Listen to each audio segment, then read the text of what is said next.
Welcome to the Timescales Interviews. I'm Grego, your host. Today I have a very interesting guest, none other than Chris McKeon from Black Glove Studios. Hi, Chris. Hello, Greg. How are you doing today? I'm doing really, really well. I'm excited to have the 4th of July weekend here. So Yeah, it's a beautiful day. yeah. It's going to be a hot one. In fact, it may not be as hot for you. This interview has been conducted in California and Utah. So are you guys expecting some heat? Not as much as that we would normally expect at this time of year. We would expect it to be 10, 15 degrees hotter than it is right now. It's only maybe mid 80s. So it's actually pretty good. Okay. Right here, if we stay close to the coast, you can expect about 80, but once you get a little bit inland, it's over 100 everywhere. So, which I guess July 4th weekend, it shouldn't be a surprise for it to be hot, but it seems like it's a little bit too hot. So it's interesting to talk to another person that appreciates Doctor Who here in the United States, because most of the interviews that I've done are people in England. And in fact, there's only been 2 or 3 people in the States that I've chatted with. And I don't know that I've actually ever spoken with anyone in Utah. And people overseas, in Britain in particular, might find that interesting to realize that some of the time Americans don't actually know Americans in other states. So, um, let's start off here so the watchers and listeners can get to know you a little bit. So who is Chris McKeon? What are some of the things that you enjoy in life? What do you do day to day? Well, I am a database administrator. So I work with databases, my day job. So that means I have a computer science degree, recently graduated. I love to play the piano in my free time when I have free time, because what I really do a lot these days in my day-to-day are projects like this that we'll be discussing for fun, writing audio scripts. It's not my day job, but it's something that I've done for a little while for fun. Doctor Who mostly, Sarah Jane Adventures, and Sherlock Holmes more recently. So there's a creative side to my life that I find very enjoyable, and then being with my family a lot, and things like cooking and traveling. I love those things. Okay, cool. So, do you happen to remember the first time you ever watched Doctor Who, and do you have a favorite Doctor? I vaguely remember, I think, watching the War Games when I was very, very small. I watched Doctor Who, the classic episodes, well, pretty much pertwee through McCoy. Essentially all at once, or at least every week, they'd show all the episodes. Long after the classic series went off the air, a few years before the new series came to be started. But I think I watched a little bit of Troughton. In terms of favorite Doctor, I've always said that I don't have a favorite Doctor. I really love them equally. It's hard to say which is my Doctor, because I saw most of them quote unquote simultaneously, just one after the other, and then the new series came along very quickly after I started, a couple years after I started watching, and so it was, they've all kind of come up at the same time, but I've soaked it, and absorbed the whole series, and over the last, now this new series has been around for a couple decades now, and I very much just enjoy what Doctor Who is. It's a life story of an alien traveler, and it's in time and space. It's wonderful. I love it a lot. Yeah, it has an open-ended. There can be stories about almost anything. That's it's very open-ended. Now, you being in the States, did you watch it on PBS by any chance? Yes. You did. Okay. What state? Do you remember what station it was on? KCET, I think. I think. San Jose? San Jose? Oh, KCET. Okay, I don't know CET. Okay, sorry. Yeah. Okay. That back then, I was watching a KTEH, San Jose, and they had fundraisers for Doctor Who. The public stations here had been purchasing them from BBC or leasing them, borrowing them, whatever. They had been obtaining them from BBC and then broadcasting them on PBS, as we both saw. And in order to be able to get more episodes, they did fundraisers where they literally had bleachers full of people on phones with a call-in bank, and then a whole bunch of people in cosplay doing fundraising in between the episodes. So they would play one episode, and then in between it, there'd be a good 30 minutes or more of this cosplay and fundraising and entertainment.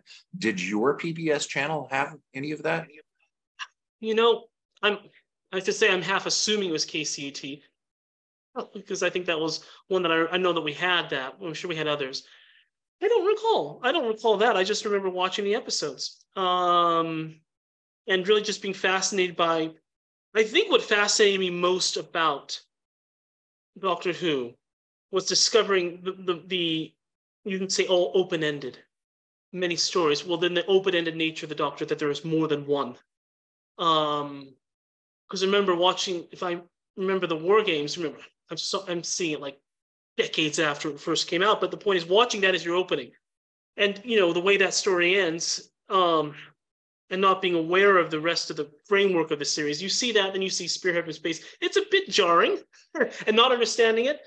But then when you watch the Pertwee Years and then see Troughton again, and then see someone that you don't recognize, but you know it's William Hartnell eventually, in hindsight, you start to get the sense that there's more than one.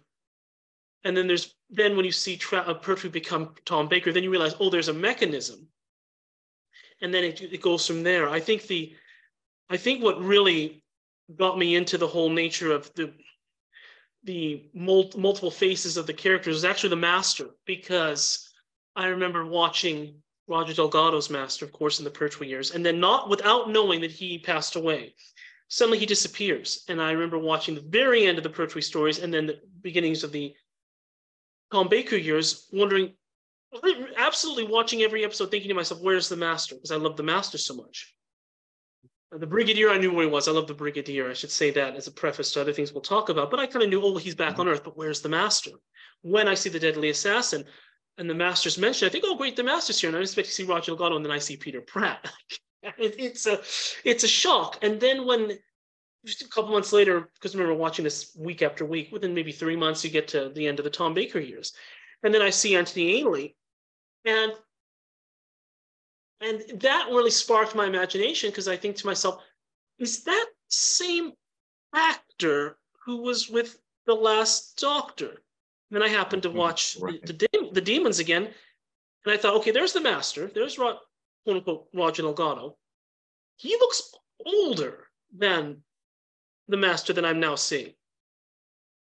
But I know enough about the series to know that this is earlier. So what's happening here? And so that sense of timey-wimey stuff really got embedded in my brain. Now I know all the ins and outs of that. I will just say it's a testament, I think, that they chose well casting Anthony Ainley and making him look very much like Delgado, because it probably, for little kids even back then, in 1981, if they were just old enough to see Roger Delgado, they probably would have been thinking the same thing that I was. And if they weren't, then if they ever got the chance to watch those episodes, maybe when video stuff started coming out, VCRs, VHS, actually, excuse me, then they would have been able to connect it visually. So it's a rich history that really can present itself in a non-linear way, even when the stories are fairly linear, at least in that era. It's an amazing show. Oh, yeah. Do you remember the first time you saw a regeneration, and did you know what was going on? The first regeneration I probably saw would have been Planet of the Spiders. Now, the thing about that regeneration is it is visually the most simple, because all it is just fade out, fade in. And the first time I watched it, because although Tom Baker has curly hair and Pertwee doesn't exactly, but he has some wavy hair, they look enough alike that when I first saw it, I thought, okay, what is he younger? At first I thought, yes, he looks younger. Why?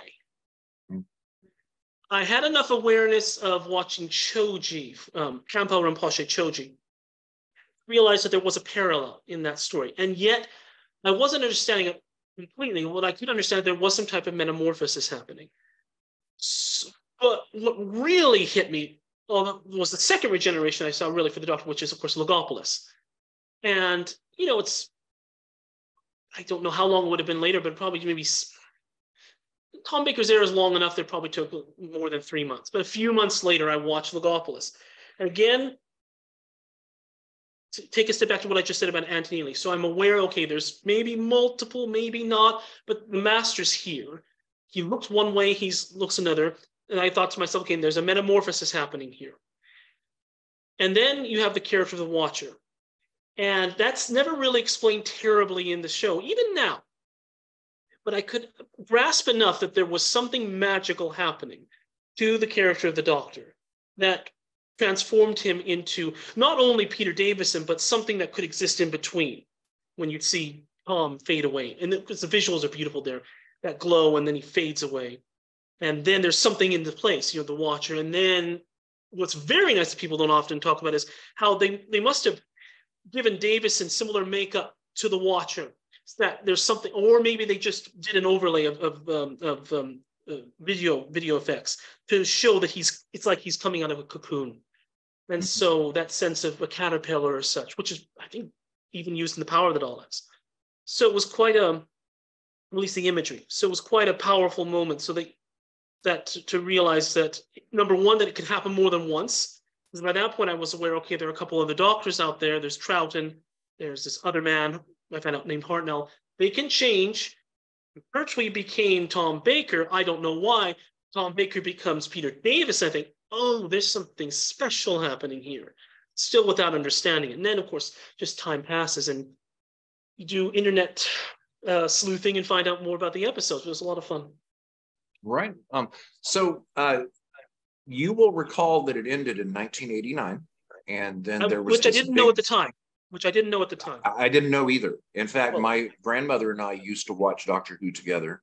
And when we watched the very last episode where it showed Sylvester McCoy as the Doctor and Sophie Aldred as Ace walking off into the sunset, literally, we had no idea that was the last episode. But here in California, at least, we called that gap where Doctor Who was gone and everyone thought it would never come back. We called that the famine.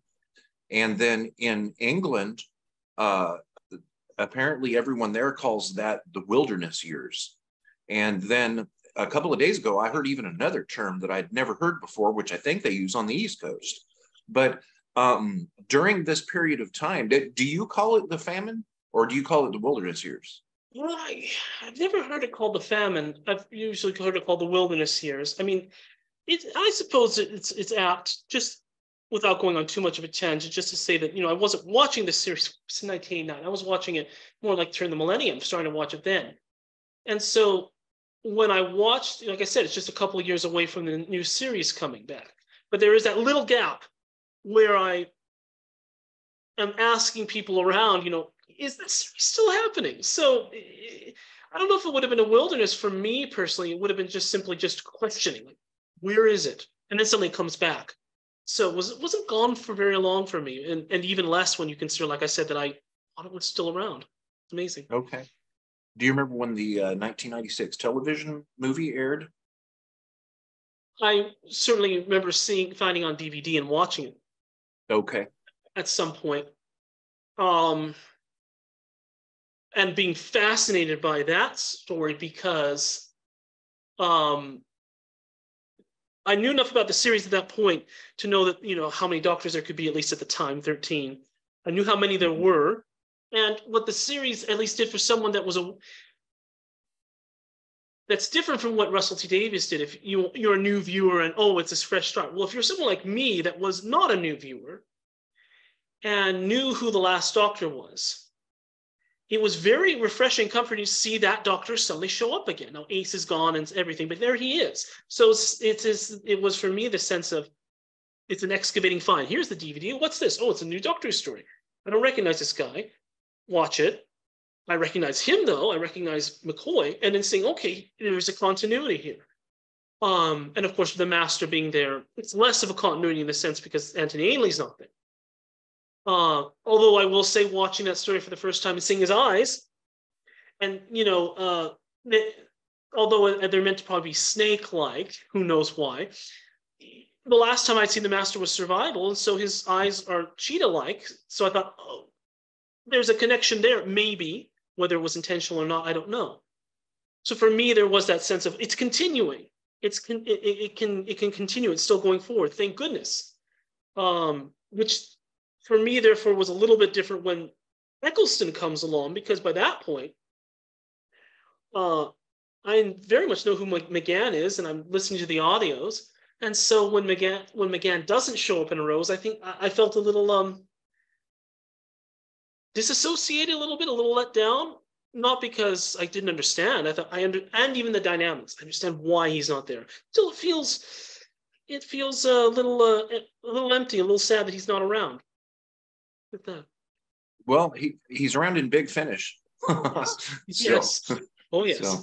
So, now, how do you feel about the reboot that started in 2005 with Russell T Davies at the helm?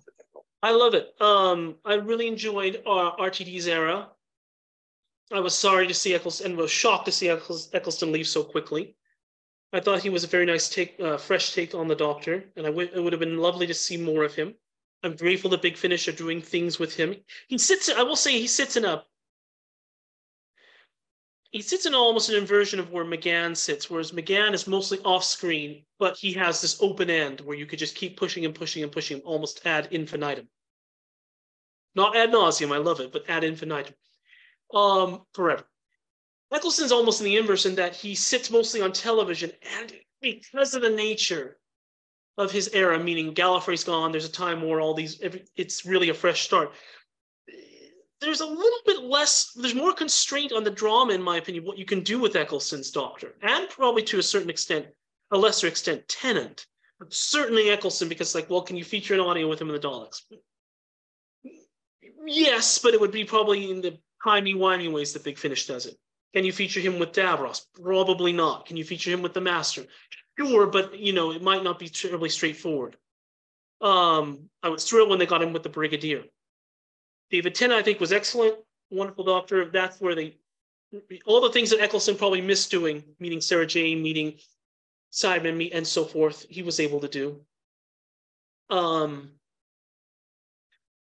I will say the one thing he wasn't able to do, at least on screen, because we'll probably talk about this, is the Brigadier, which was crushing to me. That was an inflection point for me because I really loved the character of the Brigadier. Remember, go back to my childhood. Everyone has their childhood heroes. Well, mine was, amongst others, I've grown up, watching little bits of Star Trek and such. My mom's family is the family that really loves sci-fi. So my grandma, my mom's mom. And so, she showed us Star Trek, the original series, long after it was over. And so you grow up with childhood heroes like Kirk, Spock, and McCoy and such. But really the one that resonated me with most was the Brigadier. And so It was wonderful to see him, and it was sad that he didn't get to come back fully in the new series. But then moving ahead, just briefly, overall, I really enjoyed the RTD era. I don't think it ended terribly well, if you want my honest opinion. I don't think that, without going into tangent details too much, I think that the specials weren't terribly well prepared or executed. They're fine on the surface, but my feeling is, as an amateur writer, one of my axioms is this: if you are not prepared to tell a story, don't tell the story. Mm-hmm. I don't feel that RTD was prepared to tell a series or two of a story arc of, the time of Victorious and for Knox and such in 4 episodes. No, because Plan the Dead is fun, but it's essentially filler. The Waters of Mars, I will simply say that I loathe the idea of Time of Victorious. For one reason. It's not that I think that, this is how the Doctor acts when he's alone or post-Time War. No, I don't think that's how he acts at all. I think that when the Doctor is alone and without companions, I think that RTD fundamentally, in my opinion, misunderstood the character there. I think he had a concept that he wanted to push it, because how does the Doctor act when he is, before he first met up with Barbara and Ian? Is he acting more like a human who wants to throw away the rules and break all the toys? No, he acts like a Time Lord who wants to preserve everything. In my honest opinion, had that been true to the character, what Tennant would have done in The Waters of Mars is that would have been a wonderful, dramatic crystallization point. Oh my goodness, this would have shocked everybody. He would have closed the doors on the people as they're suffering and walked away, in my honest opinion, and let history play its course. None of this, in my opinion,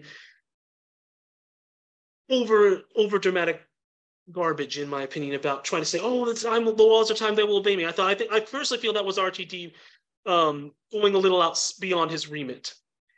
It's his choice to do it, but I think that he had a concept that went beyond the character. Then finally, The End of Time. Part 1, I think, was not terribly good. Some of the worst writing, in my opinion, of that era. And I'm no offense to RTD, I know he had a lot of things, but I don't think it was a good episode. And to be honest, I'm not alone. Part 2 was better. I only dwell on this to say that it's around this time that maybe I start getting aware of how writing works and how you can start to see the joins in scripts and see maybe this was cut, or maybe this was stretched, or maybe this was compressed. And sometimes it doesn't work terribly well. But overall, I really enjoyed the RTD era. Without dwelling on it too much, because I'm sure you have other questions, the Moffat era I really enjoyed still. Very polarizing for me. I love his doctors. I love how it has a different feel, more of a fairy tale style. But polarizing in the sense that you start getting a lot of very radical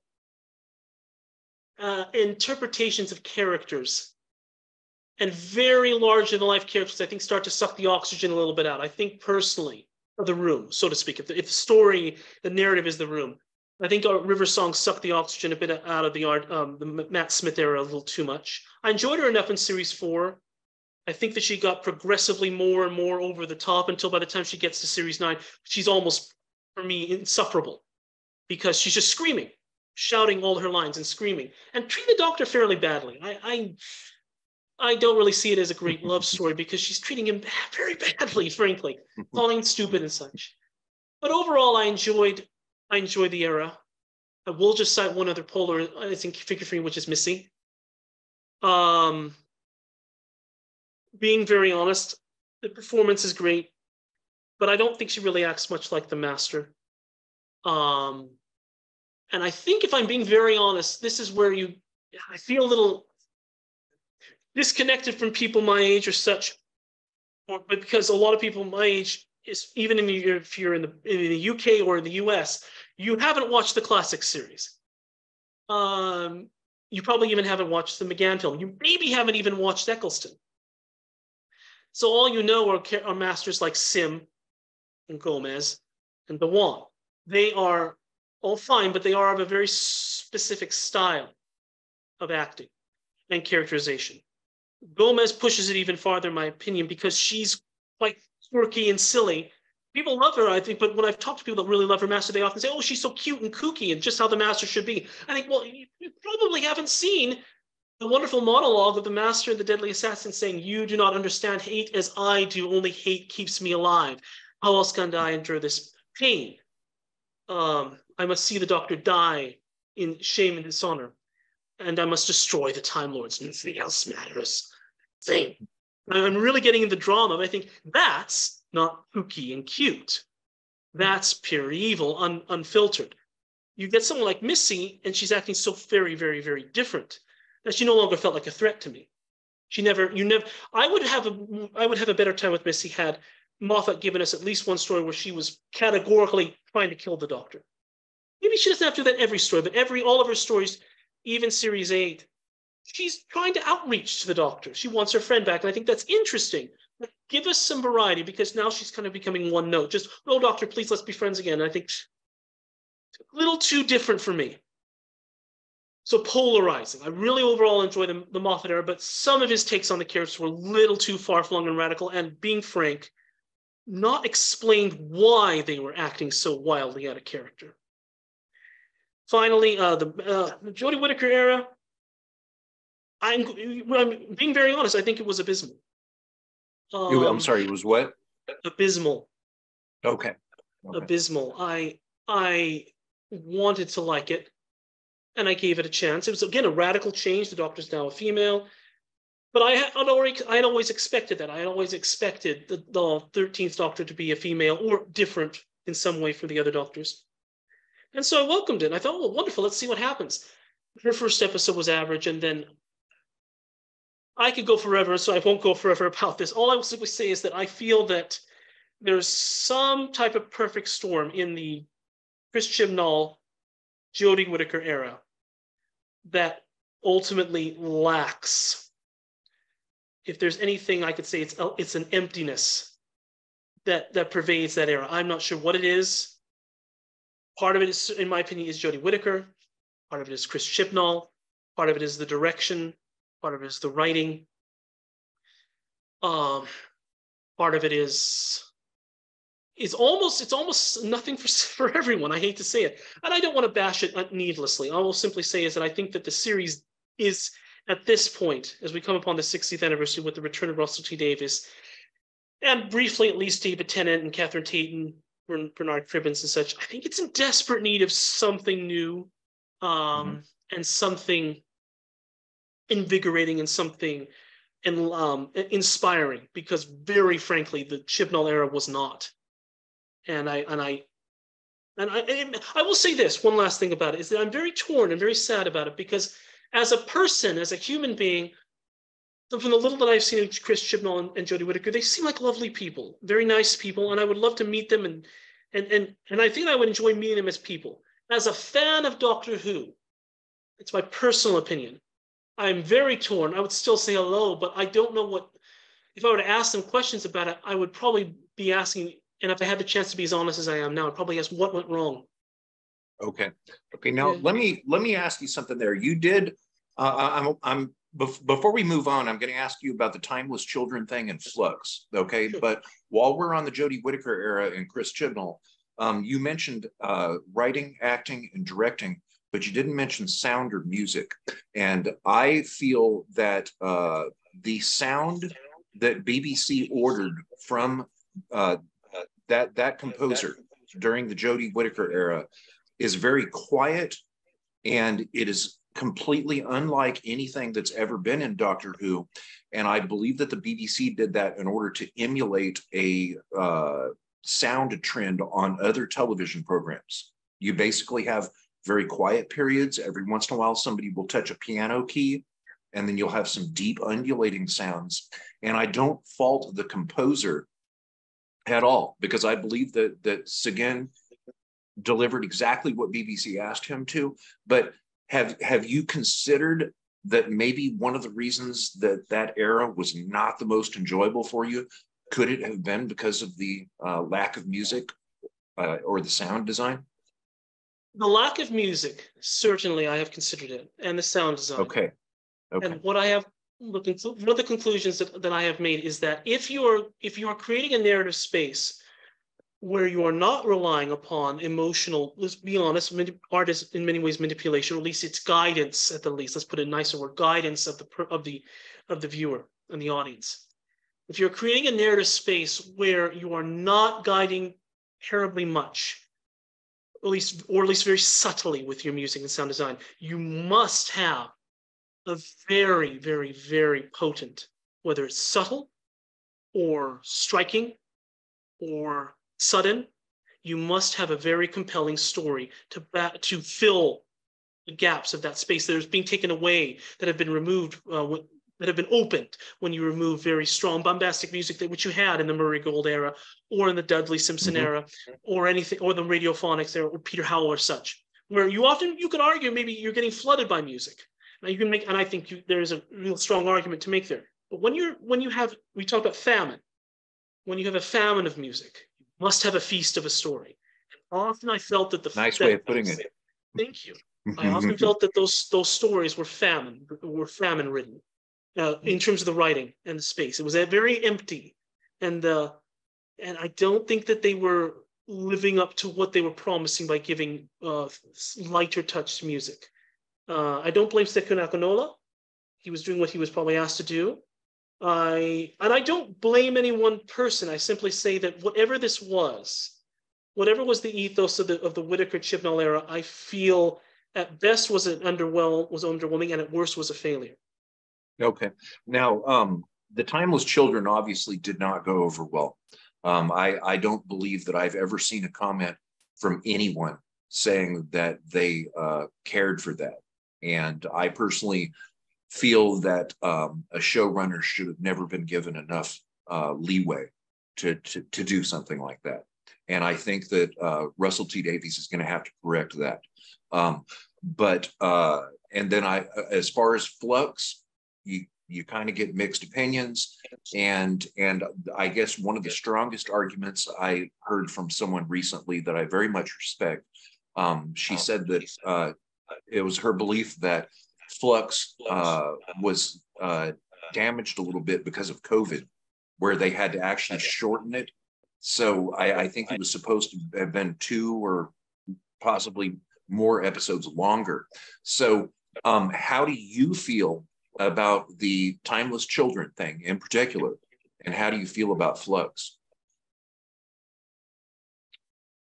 I consider to give you an answer, I will briefly mention Series 11. Series 11 was, as I described before, it was almost a perfect match to the music, or at least a mismatch, in that it was, to me, very empty and very devoid of connections. A little bit like a drier version, or much more, an emptier version of Eccleston's era. There were very different reasons why. Very different choices. Probably the similar choice for different reasons. But it's a choice. It's a stylistic choice. Series 12 then starts giving us these spikes, where suddenly we get Huck and Jack, and Judoon, and what else? It's hard to remember.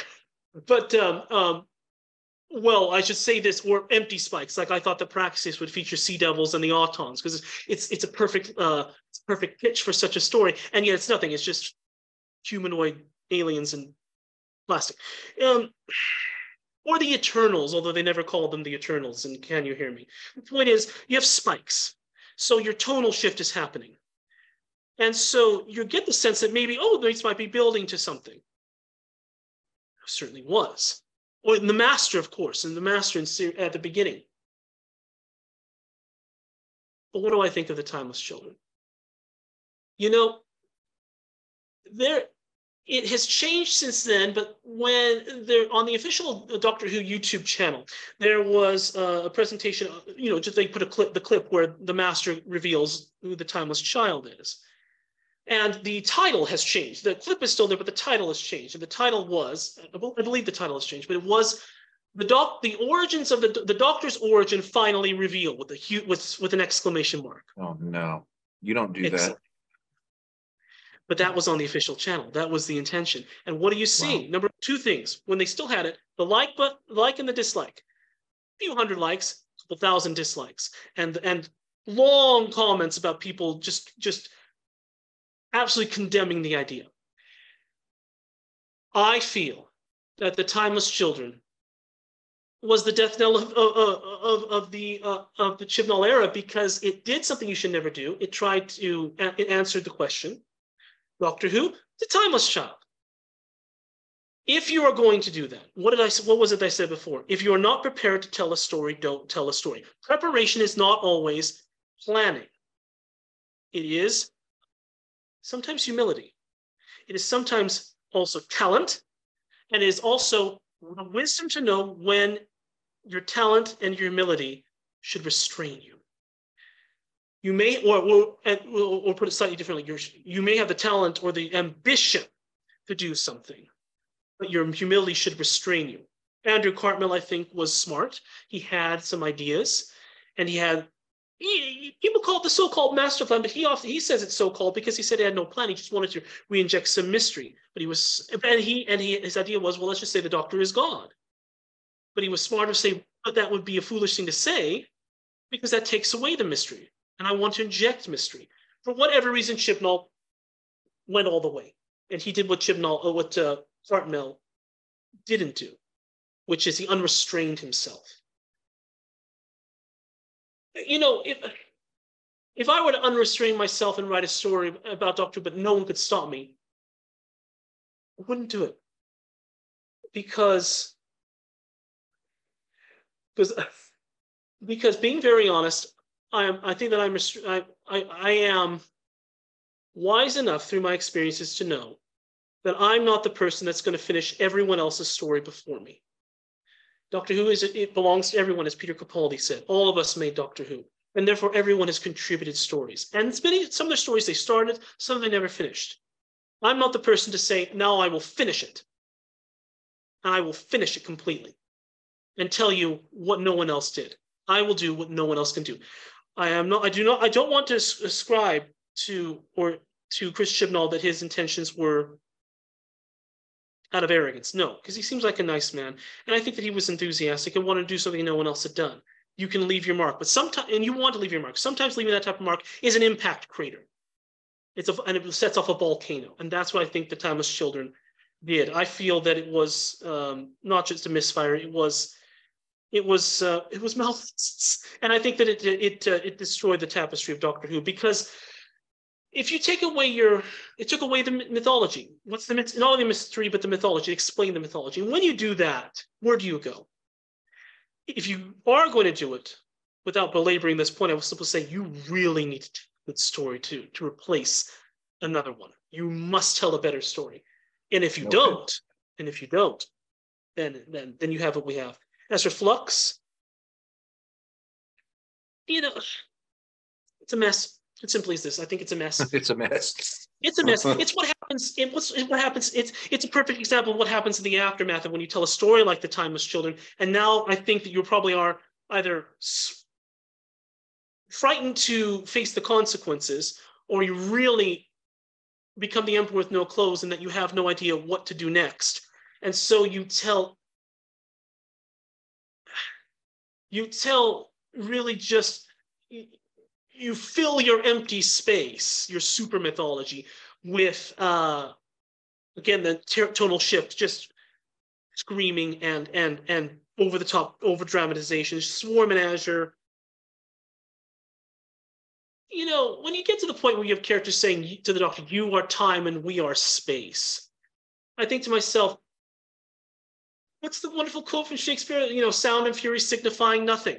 It was. I did something while watching the Flux that I've never done before in Doctor Who. When when the Doctor meets Tech-Tayun, the waste of the character actor Barbara Flynn. So I've grown up watching mostly British television, so I've seen her a lot. She's an excellent actress. I muted the television. I muted it, meaning I just didn't listen to the volume. I just waited until that part ended, because I thought to myself, I don't care what they say. So all they're going to say at this point, all that they're going to say is just cliche at this point. Oh, I did something for the betterment of this, and what I was doing was wonderful, and I don't have to listen to anybody. I am beyond good and evil. And the Doctor's just probably going to stand there and take it, because Jodie was so reduced, and Jodie Whittaker's Doctor was so reduced and so without agency at that point. I mean, she finds out the Timeless Children while she's just standing there with her mouth open. So I was bitterly disappointed, but not surprised that that's what you would get afterwards. With what happens after you have an impact crater, just the dust settling. Well, the way that I dismiss the Timeless Children is that the Master has always lied to the Doctor. And after that episode aired, I immediately thought it's just a lie. This is going to get explained away, and this is just to get attention. And they had all of Flux to correct it, and they didn't. So there is sadly a precedent for this type of, including the Master, and for revelations of the Doctor's not origins but future in the Valeyard in the Trial of a Time Lord. But sad precedent, and history maybe doesn't repeat, but it certainly rhymes, is that they've had 37 years to reveal what the Valeyard is.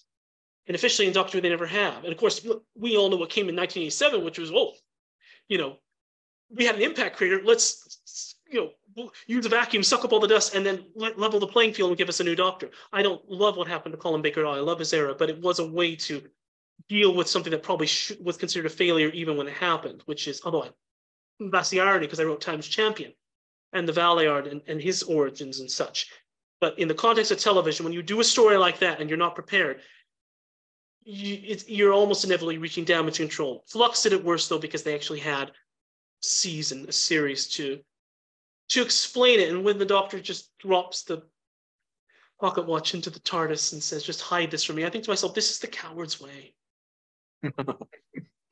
Okay, tell you what, we now know how you feel about Doctor Who.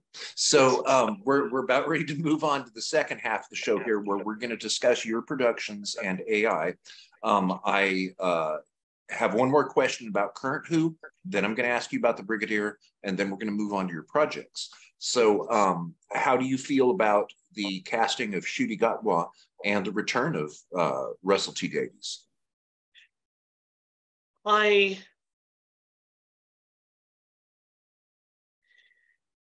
Somewhat torn. I mentioned before that I think the Doctor needs new directions and new frontiers.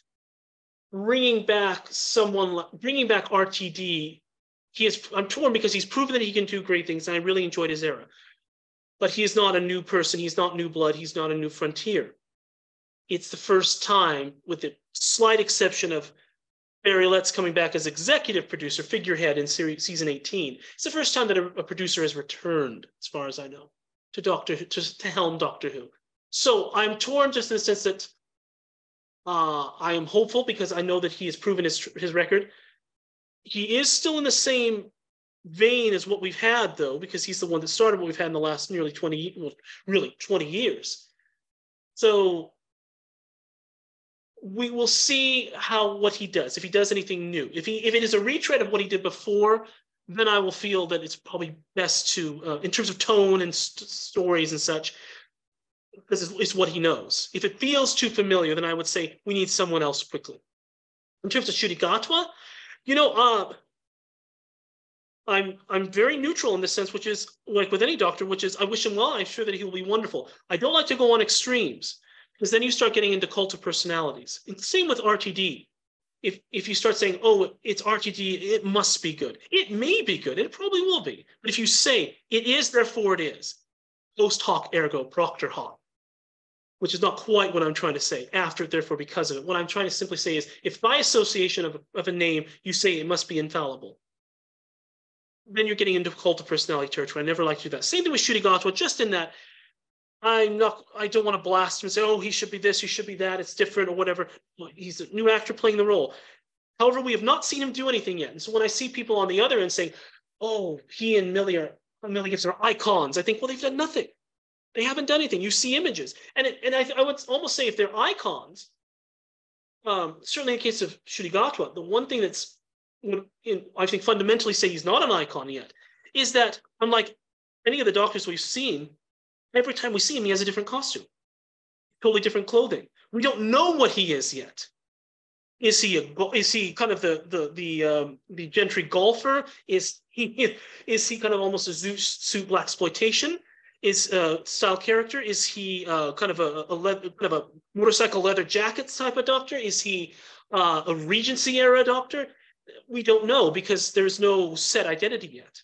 But we are getting wildly different images of what his doctor is. He has no outline. He has no silhouette yet. So I'm simply, my jury is still out, just in the sense I will see the episode, I'll watch the episodes, and I wish him all the best, but I caution fans not to be swept into one extreme or the other, condemning him or praising him relentlessly. Let him do what he wants to, and then we will judge it in hindsight. Okay, very good.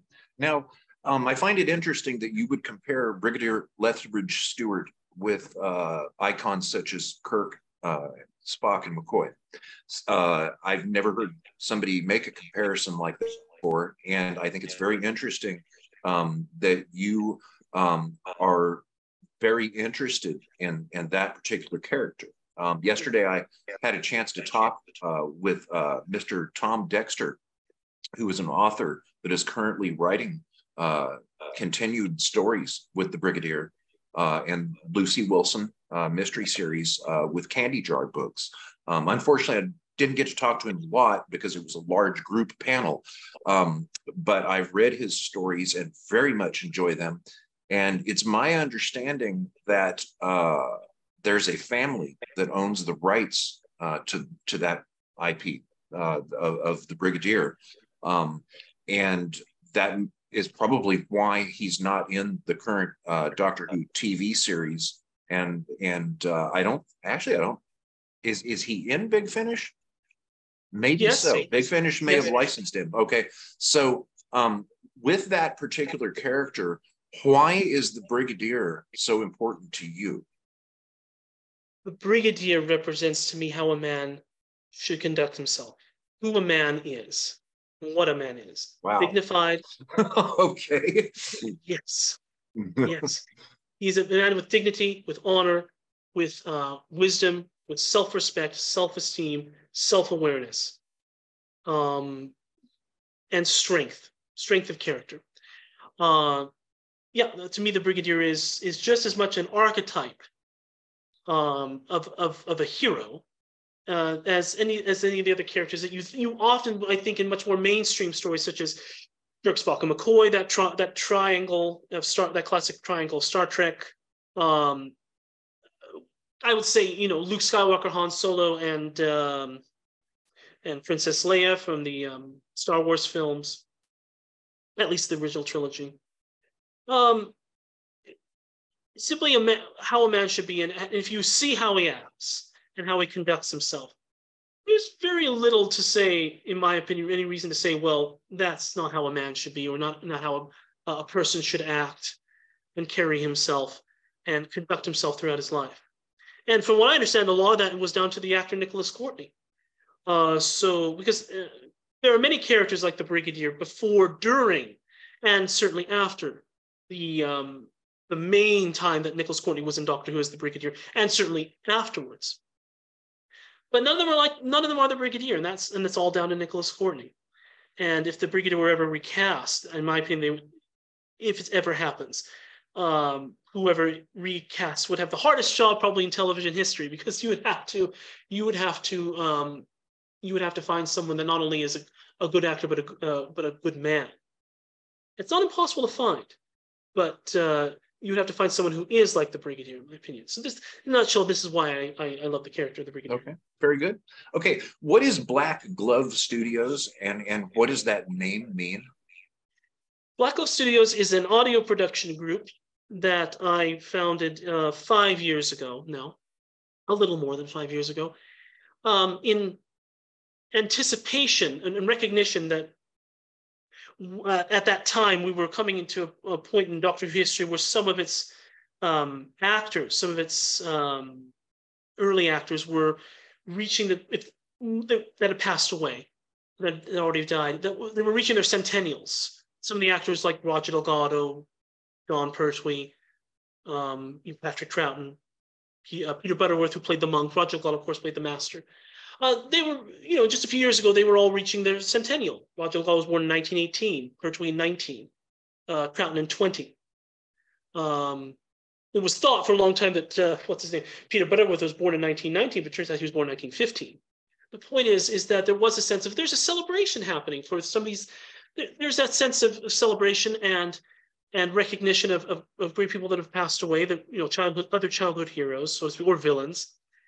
It starts for me with Roger Delgado, because when I first became aware that he'd passed away, I also became aware that there was a story that he was never able to make, which would have been his last story, The Final Game. Likely would have been the last story for season 11 of the classic series of Doctor Who. So I decided to honor Roger Delgado's memory by writing that story. So I wrote a 7-part full-length, full-cast audio script series in 2018, and that's how it started. Okay. Yeah, and that's what Black Glove Studio does. We're branching a bit because we'll talk about the Brigadier, but there are other things that we are doing. I've written a lot of scripts for audio.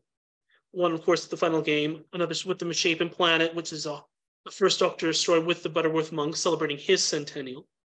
The it was never, it's not a missing story, but it always felt like Peter Butterworth should have had a third and final story with Hartnell, so I wrote that.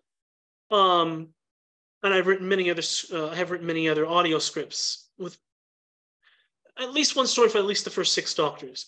Some just for fun, but a lot of them to celebrate some of the actors, or to be, just flexing my writing to a certain muscle, so to speak, and just trying to write fun things set in the world of Doctor Who. I mentioned that we're branching a little bit right now, and I'm sure we'll talk about this in a moment.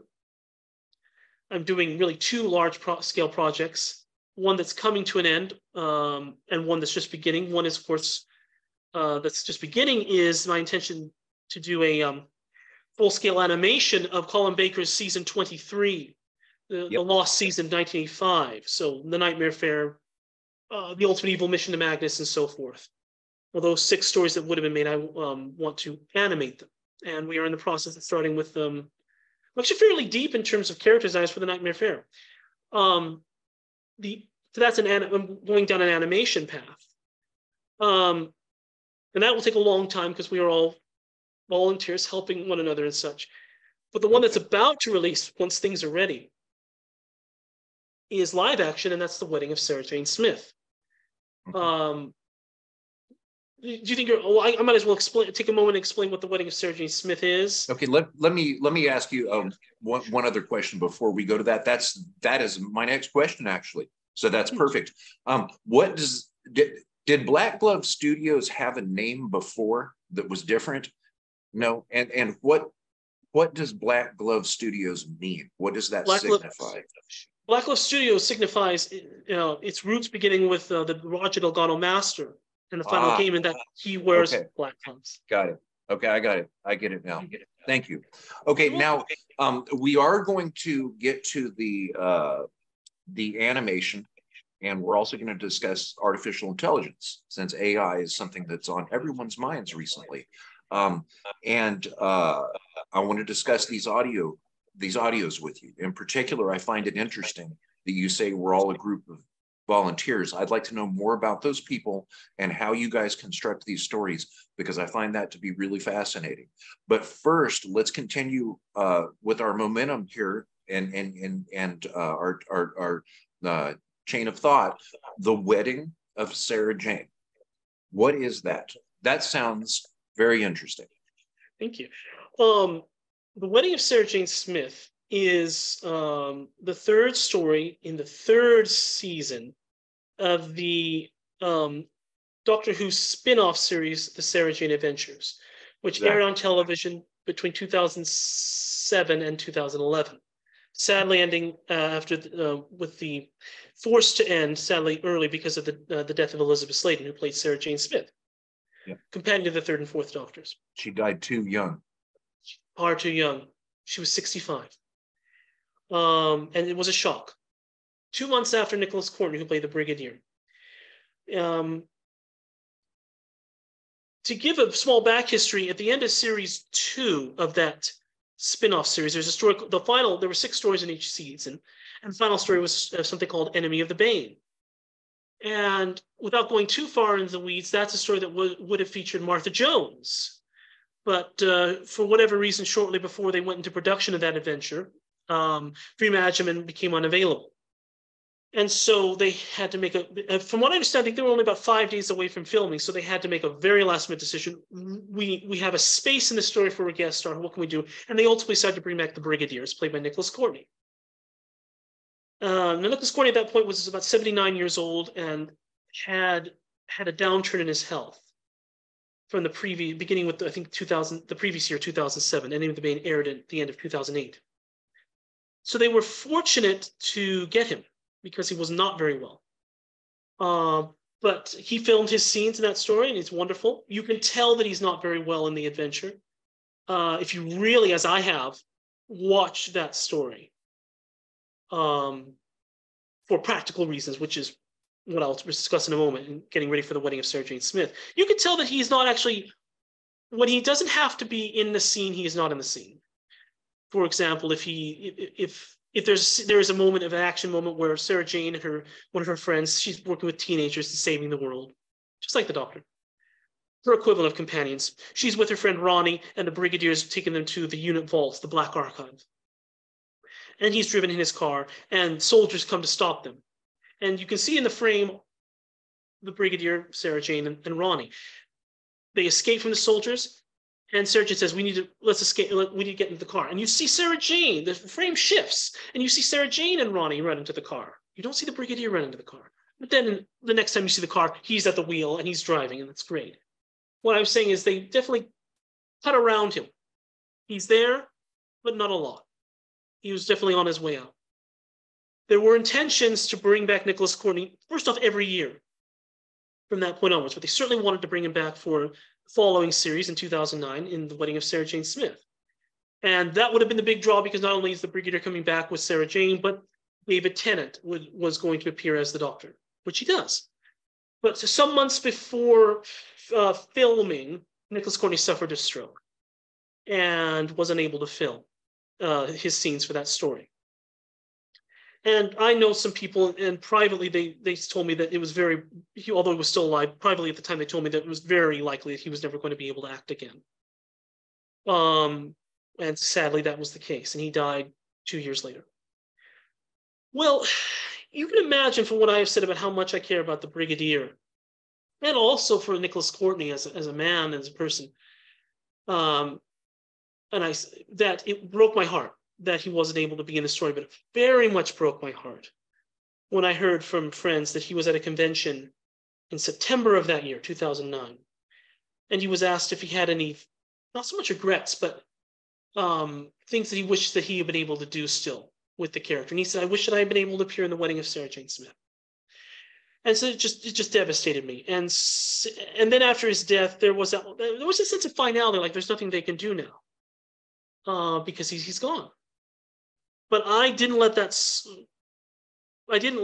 I accepted it, but I didn't like it. What's that nice, there's a nice line. One of my favorite films of all time really is Indiana Jones and the Last Crusade. And there's that wonderful line at the end of the flashback, if you're familiar with the film, 1912, where young Indy gets the Cross of Coronado, an artifact, but in the end he's betrayed by the sheriff of the town, and the sheriff, who's corrupt, gives the artifact back to the men who stole it. And the main leader of that group, who gives Indy his fedora, says, you lost today, kid, but that doesn't mean you have to like it. So do something about it. Yeah, you lost today, but I respect you. Do something about it. Well, I respect myself enough to know that when I don't like something, I'm not going to settle and do nothing. But I wasn't sure what to do. So I knew that I had to do something to put it right and to close this wound in my personal fandom, and I think probably the fandom of at least a few people in Doctor Who, which is the Brigadier never got to meet the Doctor in the new series. And what can you do? There's nothing more you can do. He's dead. Well, you can do something. There's always something you can do as fans, as a creative person. Very long story short, because this is now really over about a decade of time, I wanted to do something. I wasn't sure what. I thought maybe there is a novelization. A few of the Sarah Jane Adventure stories were novelized, including The Wedding of Sarah Jane Smith. And I got my hands on a copy, and I thought maybe I could rewrite this to include the Brigadier, which I did. But I also thought to myself, who's going to read this? I mean, if I do this, some people, and somehow I put this online or something, or read it and just put it on YouTube, people might think, oh, that's nice, but it's not going to take away that sense of it would have been nice. That's nice, but it's still too bad he couldn't be there. It's not going to change the reality in your mind, which is you see David Tennant on the screen of that story, meeting Sarah Jane and no Brigadier. But that's what it was for a long time. Over the years, I still thought about it. It was always on my mind.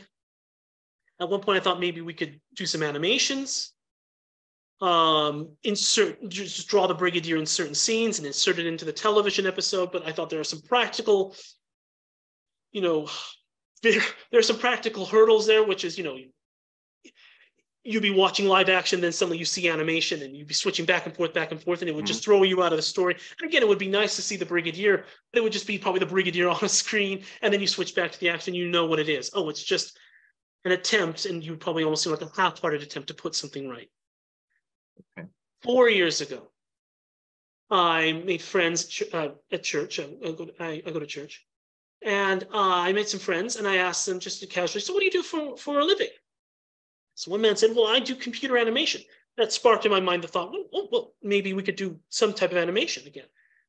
I explained this project, or this idea, everything that I just said to you. And he said, well, I don't do that. I do more like computer little graphics. But I'm a landlord, and I have a tenant, said this guy.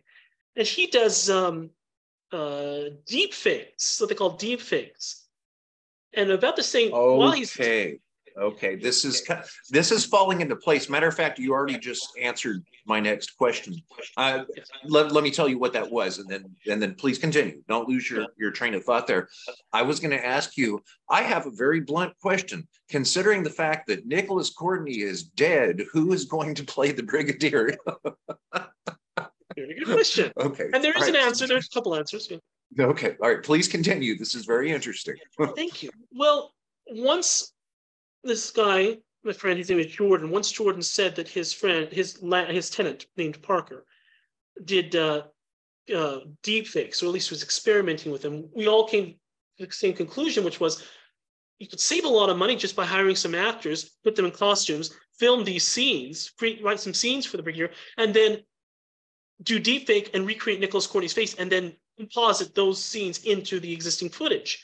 And so suddenly the Wedding of Sarah Jane Smith Redux was born. Okay, now, considering the fact that I believe there's a family in England that owns the right to the Brigadier, do you have to license his face? No, as far as I know, and I'm sure there are maybe more complicated answers, but I go by the abiding fandom principles that have really allowed Doctor Who fan films over the last, I suppose, 40 or more years, which is that if you don't make money, then the big finish, Doctor Who, the BBC has always been very allowing and very I don't want to say lenient, but very allowing of fan productions. The BBC has been very kind to its fandom in this way. Mm-hmm. And so therefore I'm not making any money off of this. I have actually paid money to get this filmed.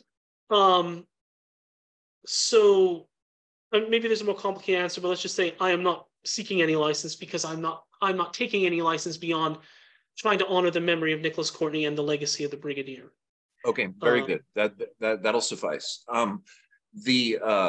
So you said you spent some money on this. Do you have actors? And oh yes. So it's my understanding that movie cameras and sound equipment and lighting and rigging can be pretty expensive. So I'm impressed. Talk about a labor of love. When can we see it? Well, taking a slight step back, when you say labor of love, yes, it is, and it was. And if this proves anything, at least about myself, at least the intentions of this project is, without sounding hyperbolic, this had to happen. If anyone who listens, if you ever feel compelled to do something, this was my compulsion. It had to happen. Otherwise, my life, at least at this point, would be incomplete. Because when you do something for someone that can't do anything for themselves anymore, I mean, they're dead. There is something very special about it, because there's a purity. And there's simply and I would even argue in certain ways an innocence, which is you're doing it out of love. And in terms of when this can happen, or at least taking another slight step the other way, you say actors and lighting and cameras and rigging and everything. Oh yes, it was all there, and it was not cheap, but it was worth it.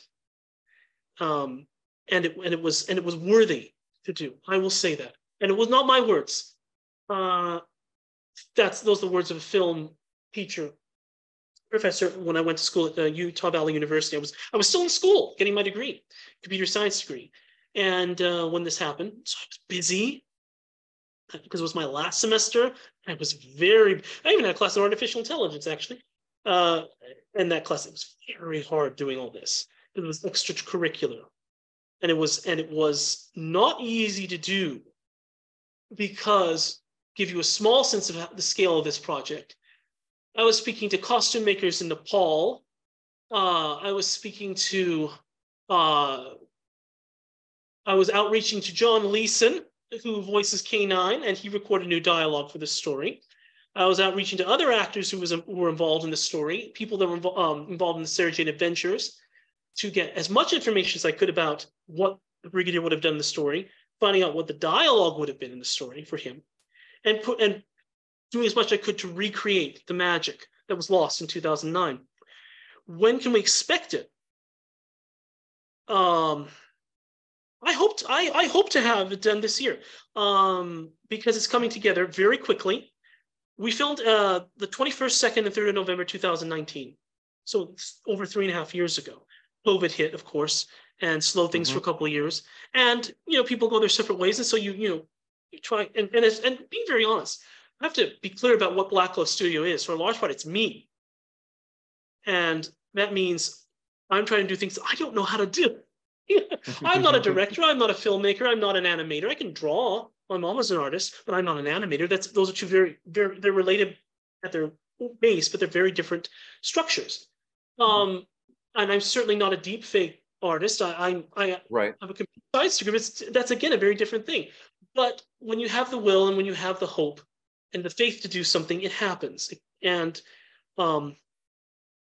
so just in the last couple of weeks, well, this is still June. Certainly this month, things have changed. I finally found someone that could do the video editing, because I don't know how to do any of those things.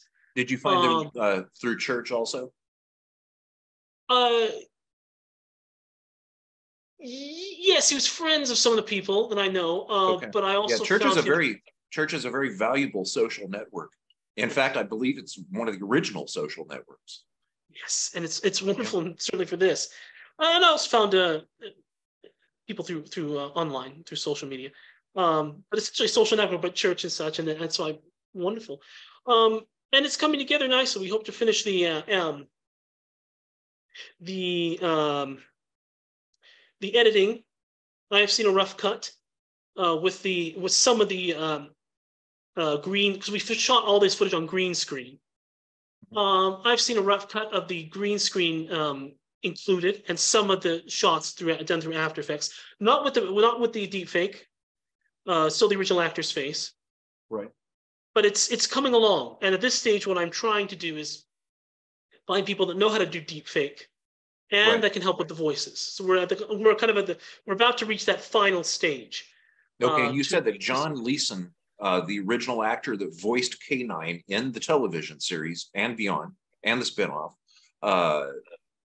spinoff film with Elizabeth Sladen, he has provided you with a voice dialogue recording.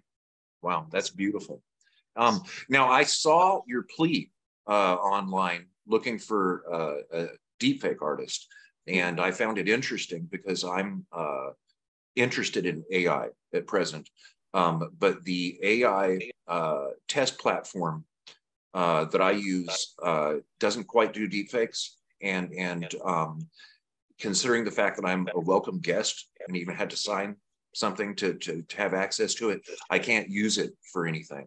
I can't tell it to reanimate the celestial toy maker from Doctor Who and then have it reanimated and then upload it to YouTube or something. I simply can't do that, and I can't help you with the deep fake face.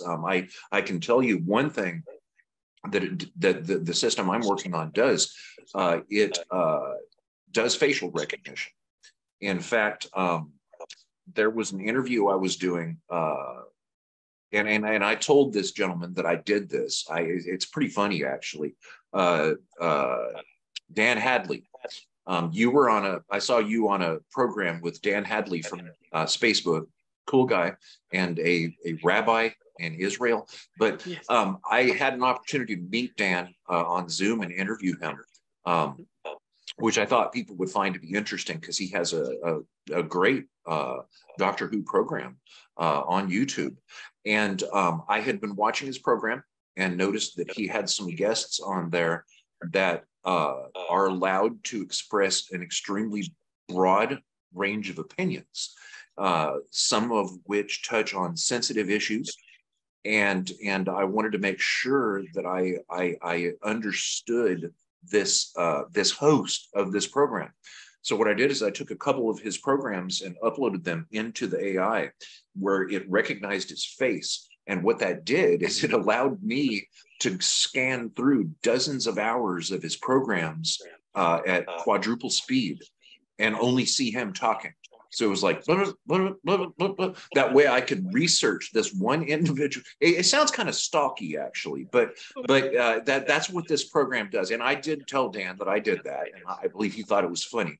But I went through to see what his stances were on some of these commentaries, because I didn't really want to get involved in anything controversial, and found out that he's not. He's very neutral.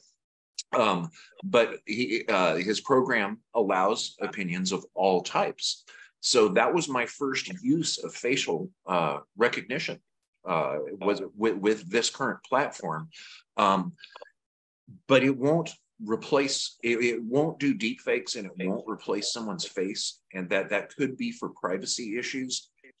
Because when you start talking about deep fakes, the word fake itself has a negative connotation. And I'm wondering, is the deep faking of the Brigadier, in order to complete this, is this the final step? Because it seems like you are aggressively seeking help in that area. Okay. Yes. So The only as soon other as final you step can would be get the that voice. done. Say that again, I'm sorry? Oh, the voice. How are you going to do that? Very good question. I'm exploring avenues. I would offer to, but I don't sound British, much less like the Brigadier. Well, give you a sense of the difficulty of it is that Nicholas Courtney, his voice sounded very similar throughout much of his life, but at the very end of his life, it sounded quite a bit different. Still like Nicholas Courtney, like the Brigadier, but different. He had lost some power of enunciation because of his illness, and I think various other things. And his voice is deeper and more gravelly. There are people that can do probably good Brigadier voices. The big question is, I want him to sound like he did in 2009. I don't want him to sound like, quote unquote, a classic Brigadier. So, but these are the final steps, the face and the voice. And I'm exploring avenues right now, maybe finding voice actors and so forth, and seeing what's possible. But it'll happen because, like you say, I am aggressively pursuing it, and I won't stop until it's done. Okay, I'm not ignoring you here. I'm actually searching something right now. I'm trying to figure out who was it that oh, and I just got an AI search result. Imagine that. I'm trying to find out. We're going to talk about that here in a second. I've got a disturbing comment about AI that I just discovered this morning. I'm trying to find who it was that voiced the Brigadier for Big Finish. John Colshaw. Okay, there you go. And he did it. He did it perfectly. It's been about 6 months since I've heard one of those stories. What about John Colshaw? Have you reached out to him? I have not reached out to him yet, and I will say he's one of the options.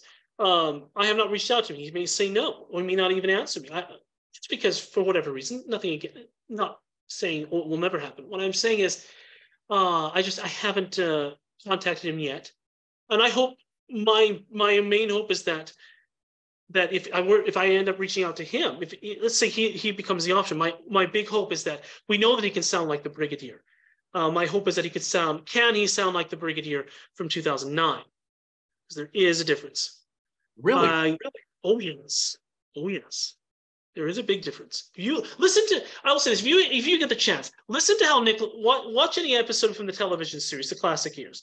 Listen to how Nicholas Courtney sounds the Brigadier, even the 60s and with Troughton up to almost the 90s with McCoy, or listen to any audios that he did with Big Finish throughout most of the 2000s. Then listen to him in Enemy of the Bane, or the audio of The Three Companions, which was recorded also in 2008. Listen to him in 2008, 2009. You will hear difference.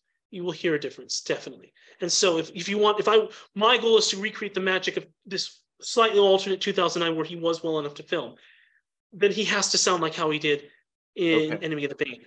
Yeah. Okay, very good. I just realized we're running at about 90 minutes here, and As I mentioned to you this morning before we started recording, I am trying to cap this at 2 because I have somewhere that I have to be for work. So, all right. So we've covered on the wedding project, and I'm really looking forward to getting to the AI.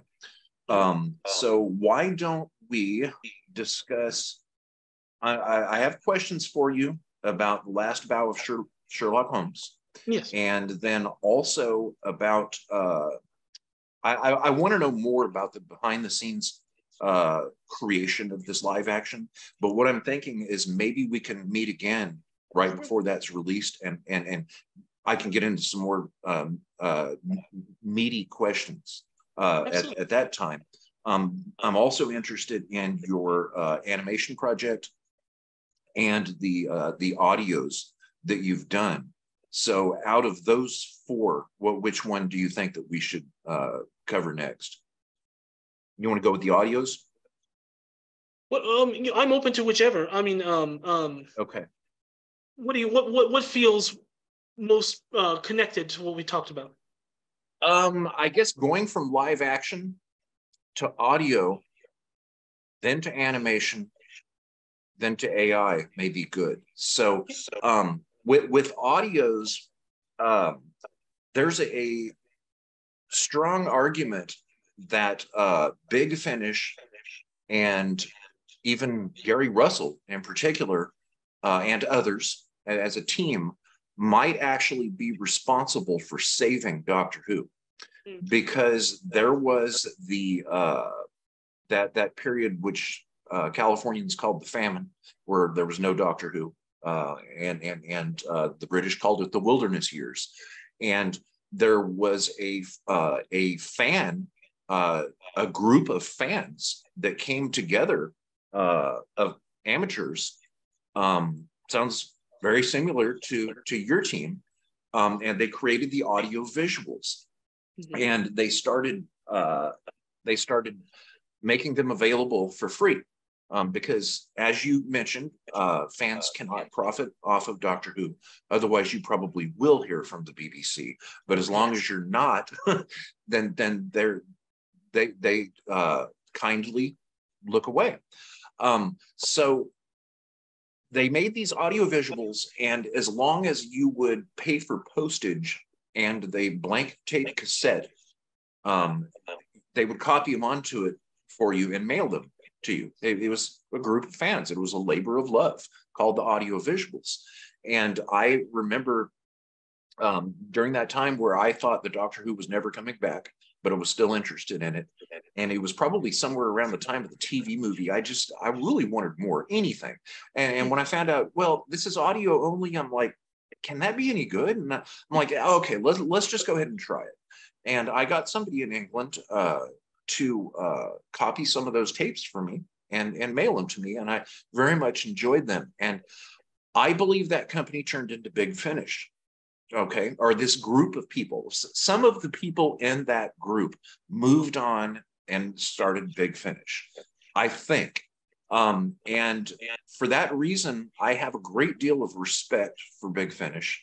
And I think that they may have actually been involved in saving Doctor Who, because they kept the fire alive until finally BBC did something, and I guess called Russell T Davies. So back in probably 2003, 2004, whatever. And so we have it back. And audios are a very, very strong part of Doctor Who, thanks to Big Finish and those people and those fans. But it doesn't sound like it's easy to do. And I think that they just out of the gate had some talent amongst them to be able to do that, because I've never heard a poor quality Big Finish story. There's always something in the production value where it is a premium product, and I don't see it being something to do, or it's something easy to do. So tell us about, briefly, tell us about your audio productions. How many have you done, and are they easy to do? Well, different parts have different answers. In terms of what done, meaning, written, cast, recorded, and then edited, designed, and then released, and then viewed on YouTube. I only have a couple. I have the final game and most of the Misshapen Planet. We haven't quite got the last part out yet. We're still pursuing that. But in terms of stories that I've written, many. I'll just name the titles. For the first Doctor, there's the Misshapen Planet. For the second Doctor, there's the Tablet of Destiny and the Androgam Inheritance. For the third Doctor, there's the Veiled Memory, the Shards of Mondas, War of the Cybermen, the Final Game. For the fourth Doctor, the Broken Sky, the Wounded Earth, the Dead Body, the Constellation of Destruction, the Underside, the Ill-Behaved Peace, Convergence of the Cybermen. Fifth Doctor, the Ancestor Weave, the Haunting of Zerafas, the Empire of Light, Reformation of the Daleks, the Outbreak of History. Sixth Doctor, Yellow Fever and How to Cure It. You'll recognize that title maybe from season 23. And the Journal of Dastari. And then let's see, for the Sarah Jane Adventures. That's another big project. I took it upon myself to finish the 3 unmade stories that were never produced because of Melissa Sladen's death. So you have there Meet Mr. Smith, the 13th Floor, the Battle of Bannerman Road. There's a short script called The Lost Boy, I think. The Dream Child, the Dream Child, sequel to The Nightmare Man. And then the scenes of the wedding of Sarah Jane Smith. So just scripts, aggregate scripts that I've written. So I've written that. Then there's also, there's a Sherlock Holmes thing called The Last Battle of Sherlock Holmes. Okay. 12 scripts there. So I've written a lot of scripts. Okay. I've written a lot of, and each of those stories, and the one called The Martians for the first Doctor. Each of those stories are multiple parts. So 4-part scripts, 25 pages roughly each, 6-part scripts. The Final Game is 7 parts. It's or in the case of just sheer length and research, the Last Battle of Sherlock Holmes, The Valley of Fear was one of the an audio adaptation that I've written of one of the Holmes novels. That's 150 page. That's 180 page script. I'm not saying that to boast or brag. What I'm saying is that in terms of, is it easy to write? Yes and no. Yes, in that it is, once you get the idea, I can write very quickly. And if I'm working within the narrative spaces that I know very well, like Doctor Who or Sherlock Holmes, less so a little bit Sherlock Holmes, but even so I know better than I did some months ago. I can write these stories fairly quickly. But in terms of, but then there's the harder element, which is, well, then trying to think of the stories and outline them, write them well, trying to craft them. Anyone can write, but it takes the special skill of craft. As Ron Howard, the director Ron Howard said, anyone can be a filmmaker, but then you have to back it up with a story that you can tell with just pointing a camera with craft. So I try to apply craft, meaning discipline to my work. The hard part is then finding people to do it. Casting. That's not terribly hard, but just it can become hard, organizing people, casting them, organizing them, and then always finding out if they've been able to record or not. That's why I've written far many more scripts than I have produced stories. But is it hard? Also, in terms of storytelling, I will say this, depends on the story. I'll give you an example from Doctor Who. It was very easy to write the Final Game because a third Doctor Delgado Master story practically writes itself. Oh, you know what the dynamic is. You know how they're going to act. And you have to think of a threat. In this case, it's the Daleks. That's not a spoiler. This story's been out for 4 years. But, once you have that the dynamic, how once you have the specifics, the dynamic writes itself. It's much harder to write. Yellow Fever and How to Cure It. A story set in a season that was never produced with the 6th Doctor and the Anthony Ainley Master, because they meet on screen, but there's always the Time Lord around. There's always the Ronnie or the Valet or many other Time Lords. And then you have the Autons that hadn't been shown up for then 15 years. And you've got the Brigadier, and you're in Singapore, and Dr. Ned had never gone to Singapore, still hasn't officially. He also hasn't gone to Mount Fuji. Hasn't gone to Mount Fuji. And so it takes research. It takes a lot of research. What are the autons, especially if it's audio? What do these autons sound like? How much are they like the autons you hear in Spirit from Space or Terror of the Autons? How different are they? What powers do they have? What do they look like? How do they sound when they walk? How do they sound when they talk? What's the Brigadier doing in 1986? We don't see that on screen. What's the Mass been doing since the Mark of the Ronnie? Ronnie is there too. So it's tying together. And there's one extra layer, which is impact craters, I said before, right? Well, season 23 explodes. You don't get any of season 23. Yellow Fever would have had all these connections. Sixth Doctor meets the Brigadier. Sixth Doctor meets the Autons. Perry meets the Autons, all that stuff. Or the next meeting with the Ronnie or such. All those things have been told in other stories since then. Navigating the fact that there are already narrative ties somewhere else and then tying them together into another story with doing two things, without contradicting anything and yet without commenting too much about everything else at the same time. That's not easy. Some of the stories have been very difficult to write, but I write them because I love it. And that labor of love element is what motivates it all. And so the audios are amazing. They're an amazing thing to write. They're amazing scripts, worlds to create, really living art, so to speak. And it's a joy to write them.